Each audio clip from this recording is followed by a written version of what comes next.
অবশেষে ধরা খেল জামাতের আমিরের অ্যাকাউন্ট হ্যাক করা সেই ব্যক্তি। দেখতে থাকুন।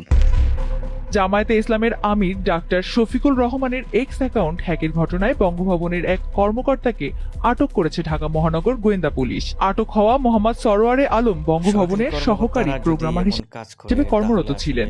মঙ্গলবার গভীর রাতে রাজধানীর মতিঝিলে এজিবি কলোনিতে অভিযান চালিয়ে তাকে আটক করা হয়। বাংলাদেশের রাজনীতিতে আজ এক অকল্পনীয় ঘটনা ঘটে গেল। আমরা এতদিন বলতাম ডিপ স্টেট বা প্রশাসনের ভেতরের ষড়যন্ত্রের কথা, আজ তার চাক্ষুষ প্রমাণ মিলল।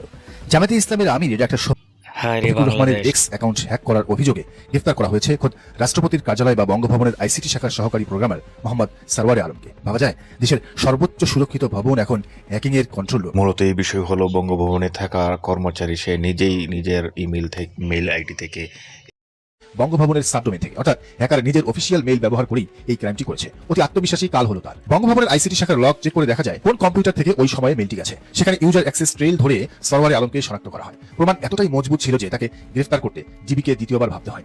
এই চ্যানেলে নতুন হয়ে থাকেন অবশ্যই চ্যানেলটি সাবস্ক্রাইব করে পাশে থাকা বেল আইকনটি বাজিয়ে রাখবেন। সেই সাথে ভিডিওতে লাইক না দিলে অবশ্যই একটি